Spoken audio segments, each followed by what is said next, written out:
Look, Linda Burney, it's worth repeating that you're not only the first woman to represent Barton, but Yeah, you're that's true. also the first Indigenous woman in the Federal House of Reps. How are you feeling about the political resurrection of Pauline Hanson, someone who's previously criticised Aboriginal and Torres Strait Islanders for getting what she's referred to as special and preferential treatment? Well, she also wrote that Aboriginal people ate their babies at some point in the distant past.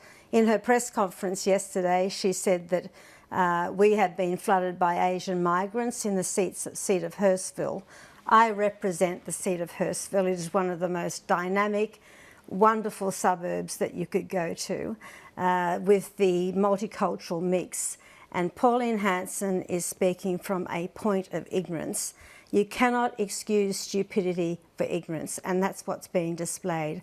I think that there is a lot of apologising going on about her at the moment, that we've got to negotiate, we've got to understand that she represents people with these views. Well, she's got at least 3 Senate seats and possibly 4. And that is a mess that's been created by Malcolm Turnbull, calling a double dissolution. Well, Labor didn't get those seats either. No, that's true.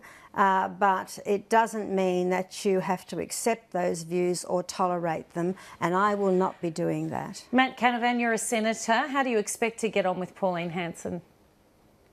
Well, look, I'll respect Pauline as an elected representative of the Parliament. I do think we should extend respect to everyone that's elected to our Parliament.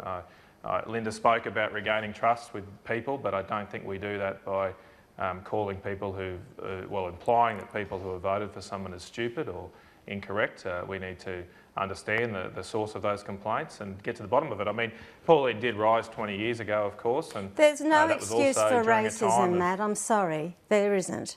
Well, there is no excuse for racism. There isn't, Linda. But at the same time, I mean, the way people vote's a lot more complicated than saying. I mean, if you want to say that the thousands of people that voted for Pauline on the weekend are racist, please feel free to do so. But I don't take that implication. Let's let Matt Canavan have his view. Continue, sorry. I don't take that implication from their votes. I understand the frustration that exists in our community here in Rockhampton. Unemployment is rising, the economy is changing. People are looking for a solution. Now, I don't think Pauline offers those solutions. I disagree with many of her positions, but we're not going to combat Pauline by disregarding or disrespecting the views of her supporters. I do not believe that's how John Howard and Tony Abbott and Ron Boswell here in Queensland ultimately defeated Pauline Hanson 20 years ago, and they did defeat her. They engaged with the arguments, explained to people why there were better solutions, and ultimately Pauline's vote drifted away. Now, and just quickly, because I don't think the answer here sure. is to resort to insult.